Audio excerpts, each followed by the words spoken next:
In this video, you'll learn how to extract data from spreadsheets using Kimi AI.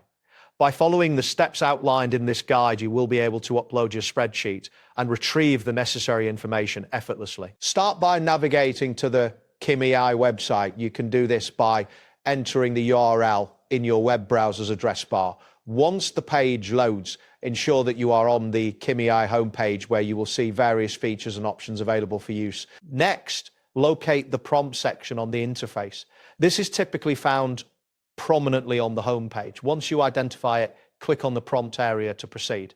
This action will allow you to create a new task for data extraction. After that, look for the plus icon, which usually represents the option to add new elements or files. Click on this icon to open the menu for further options. This step is crucial as it prepares you to attach the spreadsheet you wish to analyze. Now select the option labeled Attach Files.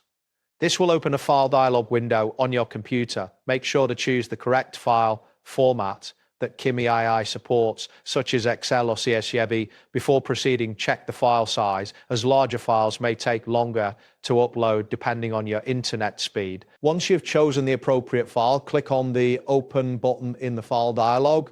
This action will initiate the upload process. You may see a loading indicator or progress bar, depending on your connection speed and the file size. After the file is uploaded, return to the prompt section and click on it again.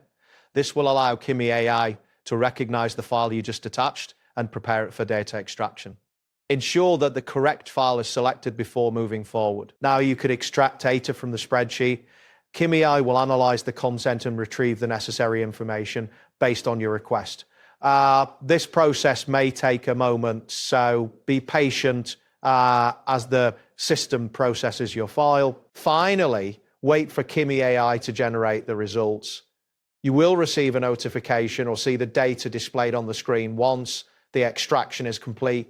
Keep in mind that the time it takes to generate results can vary based on the complexity of the data and the file size. And there you have it. Thanks for watching and see you soon.